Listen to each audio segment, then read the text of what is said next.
ಇಲ್ಲ, ನಾನು ಮಾಡಿಲ್ಲ. ನನ್ನ ಮಗನ್ನ ನಾನು ಕಳಿಸಿದ್ದೀನಿ, ಅವನ್ನ ಸಾಯಿಸಿಲ್ಲ. ಹಾಗಾಗಿ ನಾನೇನು ಮಾಡಬೇಡಿ ಅಂತ ಹೇಳ್ತಾ ಇದ್ದೀನಿ, ಮಾಡಿಲ್ಲ. ನನ್ನ ಮಗನ ಕಳಿಸಿ ಬಂದಿದ್ದೀನಿ ನಾನು. ಅವನು ಇದು ಅಂತ್ಯ ಸಂಸ್ಕಾರ ಮಾಡಿಲ್ಲ, ಹಂಗಾಗಿ ಮಾಡಕ್ಕೆ ಬಿಡ್ತಾ ಇಲ್ಲ.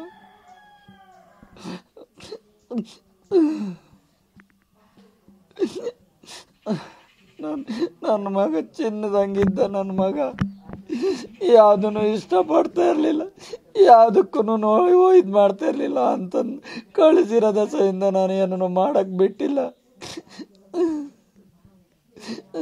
ನನ್ನ ಎದುರುಗಡೆನೆ ಅವನಿಲ್ಲೇ ನನ್ನ ತೋಟದಲ್ಲೇ ಮಲಗಿದ್ದಾನೆ, ಅವನನ್ನು ಮಲಗಿಸಿ ಬಂದಿದ್ದೀನಿ.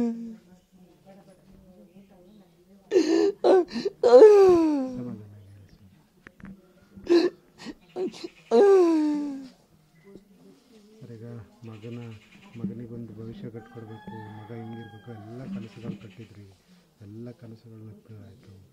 ಭಾಳ ನಿಮ್ಮ ಕಲ್ಪನೆಯೂ ಇಲ್ಲ ಆ ಥರದೊಂದು ದುರ್ಘಟನೆ ನಡೆದಾಯ್ತು. ಏನು ಹೇಳೋದು? ಅವ್ರ ತಾಯಿಗೆ ಹೇಳ್ತಿದ್ದ, ಅಮ್ಮ ಓದ್ತಾ ಇದ್ದೀನಿ, ಇನ್ನು 2 ವರ್ಷ ಇನ್ನೆಲ್ಲ ಇದ್ದಿದ್ದೆ ನಾನೆಲ್ಲ ಮಾಡ್ಕೊಂತೀನಿ, ಇನ್ನು 2 ವರ್ಷ ಸುಮ್ಮನೆ ಇದ್ಬಿಡಿ. ನನಗೂ ಅಪ್ಪ ಅವಳು ಹೇಳ್ತಾ ಇದ್ಲು, ಅಪ್ಪಗೂ ಹುಷಾರಿಲ್ಲ, ಅದು ಇನ್ನು 2 ವರ್ಷ ಸುಮ್ಮನೆ ಇರಲಿ, ನಾನೆಲ್ಲ ನೋಡ್ಕೊಂಡು ಹೋಗ್ತೀನಿ ಅಂತ ಕನ್ಸು ಹೇಳ್ಕೊಂಡೇ ಬಂದ.